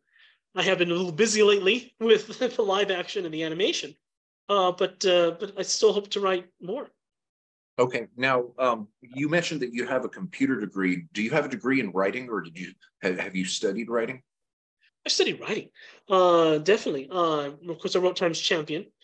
Craig Hinton, the late Craig Hinton, the author, the 90s, when he found, they were accessible at the time, shortly before his death, back in the mid-2000s, and accessible in that a lot of those book authors were on forums and such. You could ask them questions, and I asked him, hey, do you want to do anything more with the ballet art? And he took a chance with me and said, yeah, let's do something. And so I definitely have that kind of baptism of fire experience of writing a novel. Okay. As a teenager. That was something special. Okay, cool. Now, before we move on to the next part, with these audio dramas, are these full cast audio dramas, and where can we hear them? Well, they are full cast audio dramas, and they were the final game and the parts that are available of the Misshapen Planet and some other stories I didn't write. They are available on a YouTube channel called Studio Severn. That's SEVERN. Yes, Studio Severn. Studio Severn. Yes. Okay, see, that's what I thought Black Glove Studios was originally called. So that's where I was confused. Oh, sure. It's understandable, but no, it was never. I was working with Gareth Severn is his name. He's since gone on to do other things with he's a performer and a singer, so he has to devote his time there. But I'm very grateful for Gareth and his wonderful sound design. It's because of him that we have things like the final game exists. I wrote the scripts, but he did the sound design, and it's wonderful. So you can find them there. I am planning to create my own YouTube channel, Black Glove Studio, for future stories, whenever they come. Send me one of the stories, and I'll put it on my channel temporarily, and let people listen to it. Just an idea there. I would love to hear it myself. So. Oh, absolutely. I'll send you a link. Okay. Yeah, that's where you can find them. Yeah. Okay. Cool. Now we're gonna go to the animation next, but I have a question here about colorization, and I have thought that AI may be able to provide us very soon the ability to colorize the black and white episodes of Doctor Who, and I don't understand why BBC hasn't done that yet. But about, I would say 20 years ago, I tried to colorize some of the black and white episodes of Doctor Who. And I did find a piece of software, which I believe was called Black Widow, that was out of Australia. And it's long defunct now, but I went through and colorized a couple of individual frames of one of the William Hartnell stories. And let's just say it was extremely time consuming. I think it took about a week, pixel by pixel, to colorize just one single frame. And back then you would have had to colorize every single frame. So it would have taken years to do. And I've been paying attention to colorizations and how they have evolved over the last couple of decades. And it's my hope and my belief that eventually fans will be able to just sit down on a laptop and just colorize anything. I think it will be automated, and I think it will be powered by AI. Do you think that is a possibility soon? And do you have any idea as to why BBC has not colorized the black and white episodes yet? I think that's probably possible now. And I am here. I can say this, that there are rumors even happening right now that the BBC are colorizing the black and white episodes. Where did you hear that? Because I've also heard that, and both times I've heard that 3 times in the last week, but no one was able to cite where they heard that. I can only get the same answer just from some of my friends that I have online that have said that they've heard this. Then we may have seen the same comments, because I follow you on Twitter. Yeah. Thank you. So yes, same comments that the rumors are that we can expect to see maybe the first episode of the An Unearthly Child and maybe the last episode of the War Games. Yeah. So that's the. Who knows I didn't hear about the War Games, but yeah. you know, the very first episode would be a natural, with it being the 60th anniversary. In fact, our friend Dan Hadley over there at Spacebook has been harping on this issue, I guess, for quite some time now, as to why the BBC has not colorized these episodes yet. Do you think it's a simple money thing? Do you think that they believe that the fans would not buy enough of these to justify the project, or is there more to it than that possible? Is it a rights issue? I doubt that it's a rights issue. You never know. In terms of why they haven't done it yet, it probably is coming down to funds. The BBC's not. It's gone through its own difficulties lately with the looming ending of their TV license, which is a lot of their the source of a lot of their funding. So they're going to have to probably face by the end of the decade a lot of potential funding restructuring at the least, and so they probably have other issues on their mind. Which it all comes down to money. Yeah, because I don't think the BBC does anything nonprofit just to be nice. Oh, exactly. So, seriously, they don't do it. They do their stuff for their better health, so to speak. I think that it's coming. I think that maybe they're waiting for the right time. Just like Big Finish, maybe analogies why Big Finish didn't just jump into recasting characters that have passed away, like the Brigadier or the earliest first 3 Doctors or such. Yeah, they were very cautious about that. Very cautious, but they're being less so now because I think it takes time, maybe just changing of attitudes. And probably for the longest time, maybe they felt the fans felt that these early 60s stories should be black and white. But you see, well, in the Timeless Children, when you had the flashback, then they showed the Doctors, they show colorized images of the second and the first Doctors, and in the recent animations for the Troughton animations. A lot of people caught that, right? Yes. And now I notice what they're doing with the Troughton animations. They're releasing them in black and white and color. Yep. So I think it's only a matter of time. But of course, part of it is just the fact that a lot of these black and white episodes are missing. Now there are rumors that they have found some. I've heard quite a bit. I don't know if I probably shouldn't say what I've heard. There's nothing like some missing episodes rumors. Yeah. In Doctor Who. Well, let's just say, I could certainly say that, and you might cut this, but I'll just simply say that I'll tell you after we stop recording. But like the rumors that you hear tend to be, sometimes it's just very airy. Oh, they found this, they found that. Then you hear things that say, oh, that sounds very plausible because there's maybe a little bit more to it. But I think that the time is right. I personally am. Look, when I watch, I don't have too many DVDs. But I have several of the Troughton animations because I find them fascinating because I want to get ideas for what I'm trying to do with season 23. And these days, I just watch it in color. I just watch it in color. And look, there's a line of dialogue in the day of the Doctor novelization where Moffat indicates the first 2 Doctors were colorblind. I don't mean to be mean. I think it's cute, but I don't know. Thank you. I think that if Troughton shows up in the 3 Doctors and the 5 Doctors, 2 Doctors in color, despite the 2 Doctors' first few moments being black and white, then he's in color. The first Doctor's in color. I think they can see color. All I'm saying is that I think that there's no aesthetic reason beyond the limits of the technology of the time that things were in black and white. And I think that if you want a unified feel, build things as they were, preserve the original form. But if you can make something look real and more alive, I think colorize. Feel free to colorize. So if the rumors are true, I welcome what they're going to do.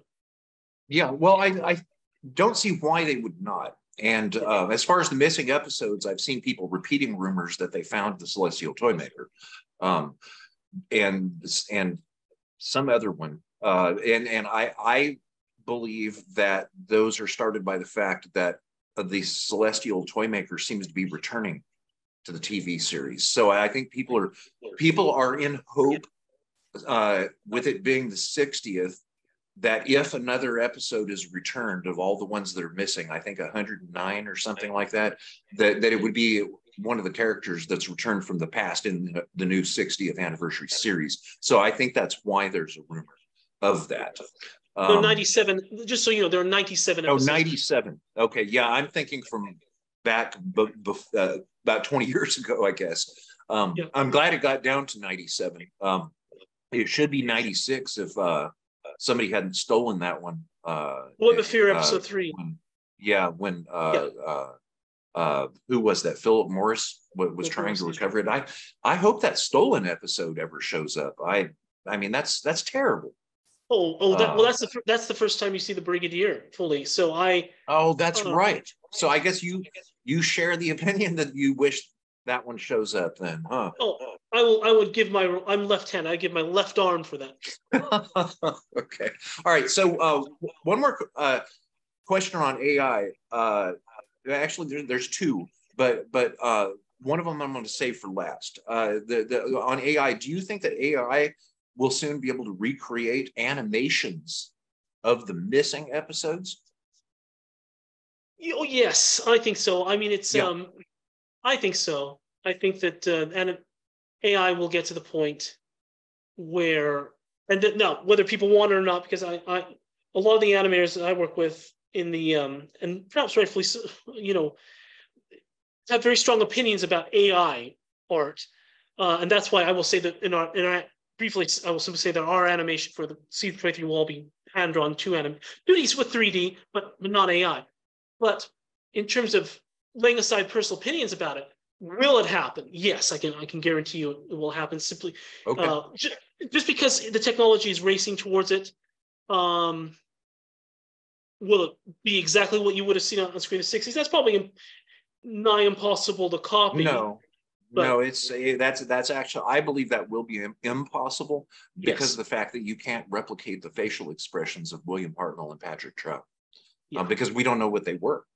Yes, exactly. I will say this: I wouldn't be surprised at all if AI will get to the point if you train it well enough to match to the volume of the sound and maybe even the waveform of a sound, what a mouth movement is that makes that type of sound with that volume and things like that. I wouldn't be surprised if they can get close. Right. And then so I would say this. I would say the mouth movements will probably get very close. And then they could probably just train it enough to say, well, with this type of mouth movement, usually the eyes look like this or so forth. So, and then you just train on what would they do with their head and their body language and such. Again, will it be exactly? No, because you can't know for certain because there's the element of human spontaneity. But I think we'll get very close. Okay, very good. Now, I've got a final question for you on your productions. What sort of animation are you working on right now? Well, the animation, as I said, is it's a tribute to Colin Baker, which is I feel that there was an injustice done to his doctor in that, and his television era is incomplete, and that the television was canceled, hiatus at least in 1985 for 18 months, and we lost 6 television stories. I'll name them: The Nightmare Fair, The Ultimate Evil, Yellow Fever and How to Cure It, Mission to Magnus, The Hollows of Time, and The Children of January. 4 of those stories have been produced as audios by Big Finish. Right. And the 2 that have not are Yellow Fever and The Children of January. I wrote the scripts to Yellow Fever based on just myself, really, and just any scraps of information and rumors you find online. and that has been recorded as a full cast audio. Okay, I'm sorry. You just locked up there. Oh, sorry. You were saying that four of those 6 stories have already been made by Big Finish, and then Yes. Children of January, and then Yellow Fever, Yellow Fever, and How to Cure It, and the Children of January have not. Right. Okay. But I have written full cast scripts, and they have been recorded, of the Yellow Fever and How to Cure It as an audio. I want to release that as an audio, but my intention is to animate it and all these other stories, so that hopefully while Colin Baker is still with us, because he recently turned 80, and I hope that he is around for many years. But while there is a not urgency, but just a sense of did you say Colin intention. Baker, or did you mean Tom Baker? Colin Baker. Colin just turned 80? Yes, he did. I did not realize that. Wow. He was just touring with Nigel Fairs on stage, I think just like 6 months ago or something. He seems to be in fine health, and so I wish him many years of fine health. You mentioned Tom. Tom's almost 90. Okay, yeah. See, I thought he was approaching 90, but I had no idea that Colin Baker was 80. Wow. Colin just turned 80. Sylvester McCoy will turn 80 in August. Wow. And it's amazing. And so we still have these actors with us. And so what I learned with the wedding of Sarah Jane Smith, one of it was, well, laying no blame to anybody, but things didn't happen quite fast enough to get the Doctor and the Brigadier Nicholas Courtney with David Tennant. And what I learned from that was, sometimes some people say, well, maybe this won't happen yet, but it might happen in the maybe not the near future, but it'll happen eventually in the future. Sometimes all you have is the near future. Sometimes all you have is the near future, and sometimes you don't even have that. Sometimes all you have is now. Now might be more than a snap of the fingers, but it's all that you can do. And so while Colin Baker is still with us, it's my intention to animate those lost stories. And, but they already exist as audios that have been recorded as full cast audios? Yes. Okay, are those available for people to listen to now? Yes, they are. They are available through Big Finish, and in a nutshell, it's my intention. No, the ones that you have created. Oh, I have no. I'm not doing any audios for these stories. Oh, for those 6 stories. Okay, those are going to be animated. Okay, gotcha. To be clear, yes, they'll be animated. We're going to make the animation. And then for the 4 at least that have been produced by Big Finish, what we will do is there's an Australian guy named Josh Snares, and he does a lot of stuff through YouTube about the history of missing episodes. Well, he recently did an animation for the Tom Baker David Tennant story, Out of Time, to avoid copyright problems and to be honorable to the Big Finish, because it's their work that did the audios. He released only the animation online. I said, this is my work. I'm not doing it for money, but this is my work. Here's the animation. To hear it, go to bigfinish.com, buy the audio, and synchronize it. Yeah, okay. We will do the same. We will do the same. Okay, very good. That's okay. Very interesting. Now, so by you saying that I thought you said they had been recorded. What you mean is the audio track, but the animation is yet to be produced. Okay. The animation is yet to be produced. Perfect. Okay, very good. Well, I think that we may have covered everything here. I'm really wanting to hear some of these audio adventures. When you say time is short, when are you going to set up your YouTube channel and put all of these things online? That way we can all listen. Well, like I said, the final game and the mission plan are already online. I'll send you a link to where you can hear them at Studio 7. Okay. I'm planning. It's 4th of July weekend, and in a short time I need to pick up my dad from the airport, so I'm probably a little busy today. But my plan is. Well, I didn't mean today. Well, the reason why I say that is half joking, but also I was thinking to myself, I'd like to do that today, but I'm probably a little too busy today. But in July, in the coming few days or coming weeks, I have to figure out what I'm going to do with the final game and the Misshapen Planet. I may re-upload the final game onto that channel just for completion's sake. But I would also say, if you want to hear it through where it was originally, you can also hear it at Studio 7, because I don't want to ignore what Garrett's contribution is. Wonderful. But yeah, I'm gonna create the website, not the website, the YouTube channel, and anything else that comes future we'll put there. And just this. And will the wedding of Sarah Jane Smith video be on that YouTube channel also when it's ready? haven't decided yet where and how that's going to be released. Okay. So that's to be determined. Okay, very good. Okay, so you ready to jump into the AI part here Yes. at the end? Yes. Okay. Like we were talking about earlier, before we started recording, something recently occurred to me. In fact, it was yesterday. Google, who basically took ownership of the internet when it went public by creating the start page for the internet. The internet is largely useless without being able to search for something. So by Google basically stepping in and saying, okay, well, we own the internet, they have always been on top when it comes to search. Well, not always. They are now on top, and they have been for a long time. They're number one with search. And Google has recently had to scramble in order to keep their edge. And it's because of AI. And about 2 weeks ago, a lot of people were given the option to opt in to AI search results.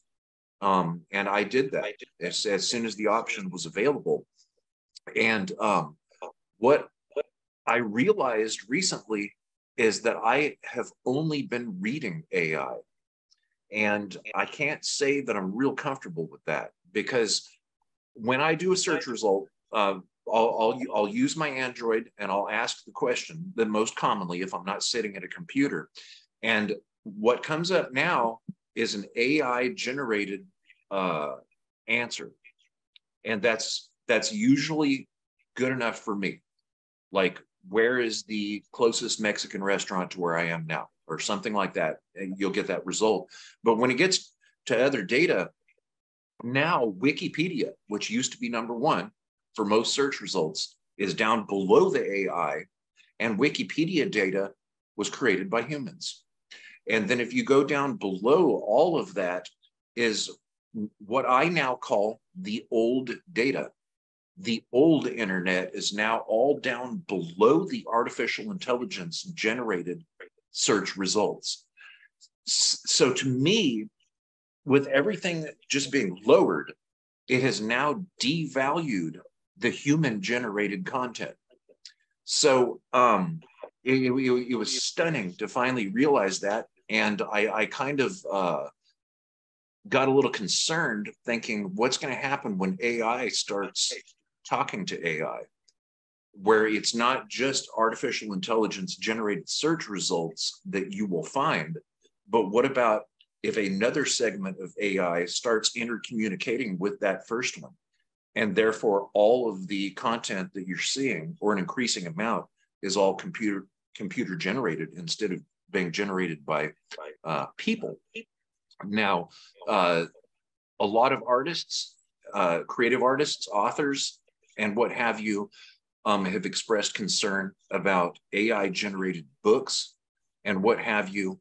And then you even have top professors and scientists sounding alarms, saying that AI is dangerous.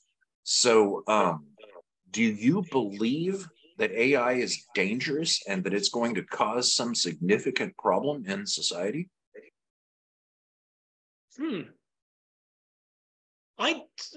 Taking it to the far extreme, in the sense of, oh, it will take over the world or destroy the earth. I don't believe, because as a religious person, this is a religious perspective. I feel that only God can create life, and so anything that's man can create can appear like it, can perhaps emulate a living thing, but it can it become living? No, that I don't believe. But can it be a problem in society? Yes, absolutely. Like any tool, like a computer, like social media. And I think we are learning through sad experience that how humans use things like social media or use their technologies can cause trouble, can cause problems. And so if humans, in the way that they control poorly at times their tools, if they cede control to computers, Oftentimes computers break down or get things wrong because they can only operate as well as they have been trained. So, but they can mimic things very, very well if they're trained well enough. So, there are a lot of ethical questions about, can you create a video of somebody that looks like they're doing something and it's not them at all? It brings up ethical questions of, well, how do you mark a video or mark an audio that's AI as being AI? Well, you have to include some type of watermark, or include some type of audio mark, or include some type of disclaimer always saying, this is such a thing. If you have bad intentions, you're probably not going to do that. So the humans are adaptable. And so my hope is that technologies can arise very quickly that can identify something that's AI, identify something that's not created by a human. And if you want the option to be able to use something that's human created or computer created, then that's something to explore and consider. Well, to mark something, to mark something that's computer generated by AI, such as deep fake, doesn't that kind of eliminate the purpose? Exactly. And so because of this, you wonder, well, why do it then? How would you mark it? And should you mark it? I certainly wouldn't want to, and I won't, in the deepfakes or however we recreate the Brigadier's face, I won't certainly mark it with the way saying this is a fake. Like in The City of Death, Doctor Who, the Mona Lisa, this is a fake with felt pen. Won't do that. It's not my intention to recreate many other Doctor Who stories or other Doctor Who stories with deepfake. And this is the one time I want to do it. It is really these are okay. Oh yeah. Okay. Oh yeah, I would love to have a story with the 11th Doctor and the 12th Doctors with the Brigadier. I will simply say as a caveat to what I just said, if I could find a way to do that, I would do it with just those Doctors. But you think you could do that probably more easily with like traditional animation or something. I think that would be a better way to do it. And therefore, you could see, even 3D animation or something. You can see this is what it is. The deepfake, why I'm using the deepfake with the 10th Doctor, the Brigadier, is because he was meant to be there. The Brigadier was meant to be there. It was meant to be on television. You were meant to see those actors, David Tennant, Nicholas Courtney, interacting. And so that's how it must be, in my opinion. But other stories, you can find other ways that can satisfy the ethical questions of AI by not using AI. There are lots of questions. Amongst my animators, there are big concerns when they see an AI-generated art, like the initial cover of the Big Finish Audio, the Once and Future, the artist at the end of the universe. Although the final cover was very different. There was like a dummy cover, at least, for whatever reason. Or maybe it was the original cover, and it changed because of backlash. A lot of people said, "Hey, that's AI art. We don't like that." And I don't know if that was the reason why it changed. I see no other. To be fair, I don't really see a reason why it didn't, because there wasn't. Sometimes Big Fish have released dummy covers because they didn't want to reveal that there was a certain character or such involved, like the Annihilators. They showed a cover. I didn't know that. Yeah, they showed a cover of the Third Doctor with the Brigadier. A dummy cover. Dummy cover. Yeah, First I've ever heard of that. That's funny. Just what came to mind. But they released the cover without the second Doctor and Jamie, who ultimately turned out to be in the story, just to keep the secret hidden for a little while. There was an initial cover for this the Fifth Doctor installment of Once and Future. But the initial cover with AI had the Fifth Doctor, Jenny, his daughter, the 10th Doctor's daughter at least, and Colin Baker is the curator on the cover. There are no secrets there. Final cover has all of them, but it's very different. So who knows? Maybe it just wasn't ready, and someone just put it there and said, maybe it wasn't about the backlash. Maybe someone said, hey, I have a better version for you. So these are good questions. All I can say is, these are big issues. They are big questions to consider. And what their ramifications are, I don't know. I think that the only answer I can give is that artists will adapt, and that there's a market for these talents, and it will come down to probably people that can use them very well. And if they are honest and say, what this is AI art, but I have used it and honed it to create an image, maybe what they could do, because a lot of AI art is essentially just taking pre-existing images and then reformatting them, reforming them, remolding them and such.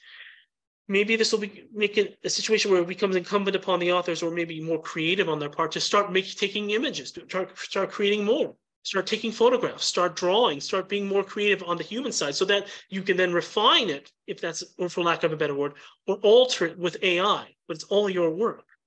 And that way it's an extension of human creativity. Okay, very interesting. Chris, it's an absolute pleasure to meet you.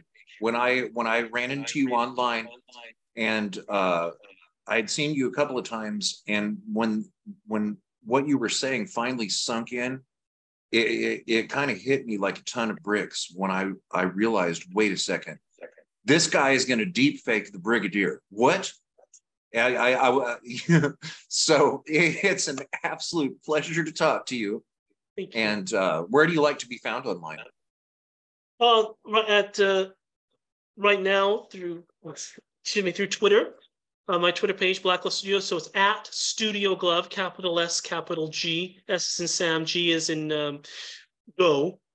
At Studio Glove, and hope to expand maybe with a YouTube channel in the very near future. Okay. And then we may fill it with other content, about me, maybe talking about behind the scenes of making these stories, as we wait for some of these others to get produced. But yeah, that's where you can find me at Twitter at Studio Glove. Okay. Everybody that has enjoyed this, thank Chris for his time, and go over to Twitter right now and follow him. That way you can stay updated on these projects. The link is going to be right down here below.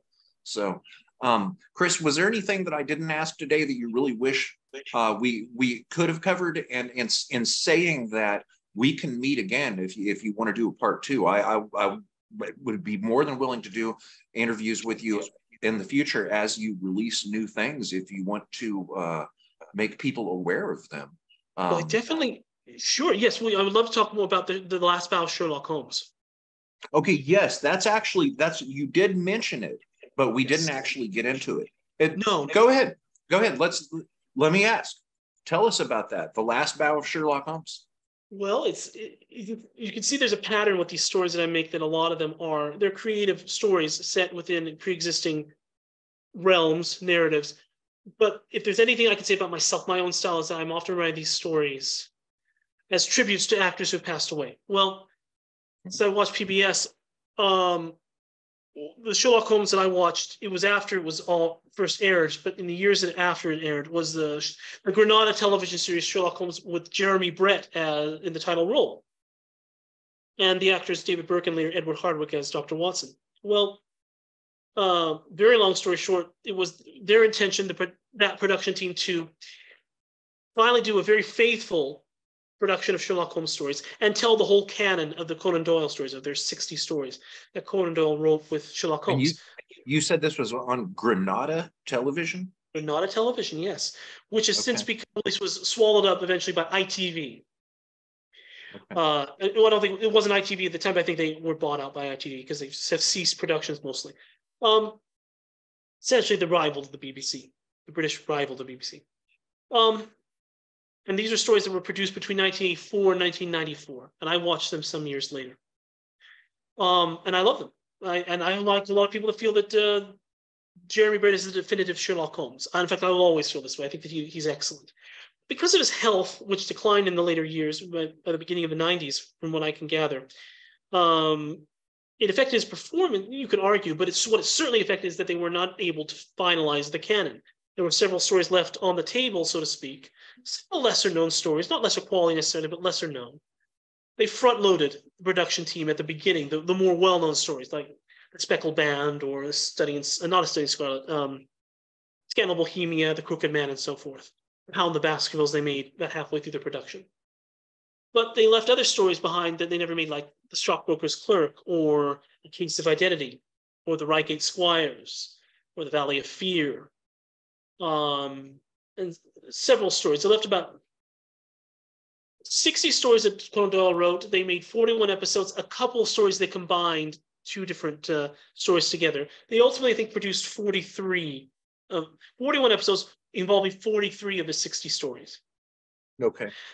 So I took it in, I just got it in my head after doing things like Blacklist Studios, work like The Final Game and so forth, to try to do tribute to Jeremy Brett and his performance and to complete that canon. And so late last year, I wrote 12 scripts, on occasion combining a couple stories together. So to those remaining 16 or 16 stories left over, I combined a couple together and wrote 12 scripts. And I'm in the process of trying to edit them And my intention there is as audio, not as animation or live action, but as audio, to try to find actors that sound like Jeremy Brett and Edward Hardwicke and others of the actors, voice actors, and recreate those stories as closely as I can. I'm trying to find ways to, I will say this, anyone listening, if you know how I can call, Sherlock Holmes is within the public domain. So this is one thing that I can actually commercialize. It's totally in the public domain now. Anybody can.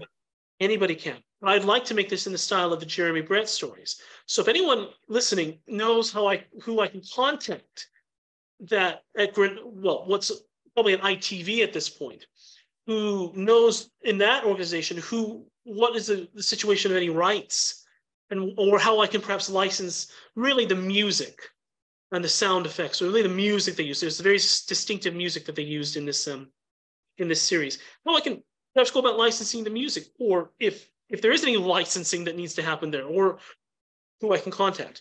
So if anyone eventually listening to this knows the answer, please find me on Twitter or contact me, and I will be happy to speak with you. I'll be thrilled and overjoyed to speak with you. And yeah, okay, doesn't ITV still exist? It does. Okay. Well, they should have a licensing department. Let's just say I have reached out to them more than once. Oh, okay. Okay. Now you mentioned a story title, Hound of the Baskervilles. Okay, yes. And was that original to this Granada television series? Well, The Hound of the Baskervilles is of course a Sherlock Holmes story written by Sir Arthur Conan Doyle, and so it's not original to Granada. Okay. Okay, gotcha. Yeah, because there's some Doctor Who crossover there. Hound of the Baskervilles. It is my understanding that the British actor Nigel Fares was involved in Hound of the Baskervilles as a stage performance with Colin Baker.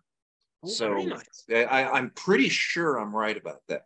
I'll have to go double check because if I'm wrong, we'll have to clip this out. But I think that and Nigel Fares was one of the people involved with the audio visuals predecessor to Big Finish.